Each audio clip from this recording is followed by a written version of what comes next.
Maligayang patating sa araw ng payaso. Sa araw na ito, nagtitipon ang mga payaso para magpatawan ng mga nakakatawang biro. Hoy, magkwento ka ng biro. Ang araw ng payaso ay Abril 1 ng anumang taon. Ganyan yan, ang lahat ng payaso para payasayan ang mga bata. At pati na rin ang mga matatanda. Ang araw ng payaso, isa. Kumain ng apat. Ang araw ng payaso. Sa araw na ito, masaya ang mga bata. Dahil dumating ang payaso para magbigay ng mga nakakatawang kalokohan at mga biro. Uy, nandyan yung payaso. Andyan yung payaso. Ang araw ng payaso. Maraming payaso, nandiyan ang pasyong nakakatawa. Ang payasitang walang chichita. Ang payaso, Gacho. Ang araw ng payaso. Sa ibang lugar, ang araw ng payaso ay ipinagdiriwang sa ibang araw. Halimbawa, ang araw ng payaso, ipinagdiriwang sa araw ng payaso. Ang araw ng payaso.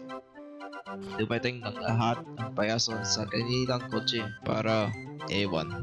Sumakay kayo sa kotse ng payaso at magsaya sa kanilang mga kalokohan sa buong biyahe. Malapit na ba tayo?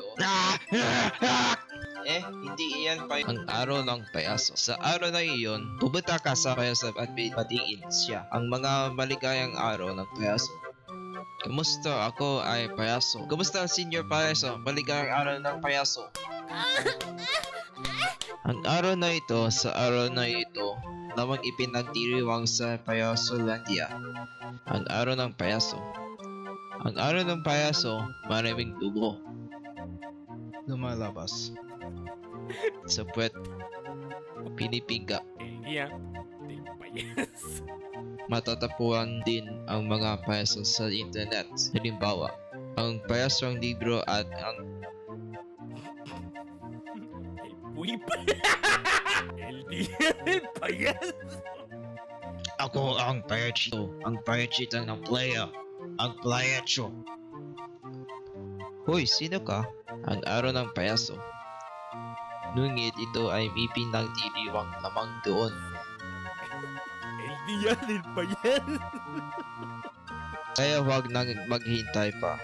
Pagdiwang ang paborito mong payaso sa araw na ito at isa lang ito. Dahil bukas ay dalawa. ¡Qué tontería! El día del payaso.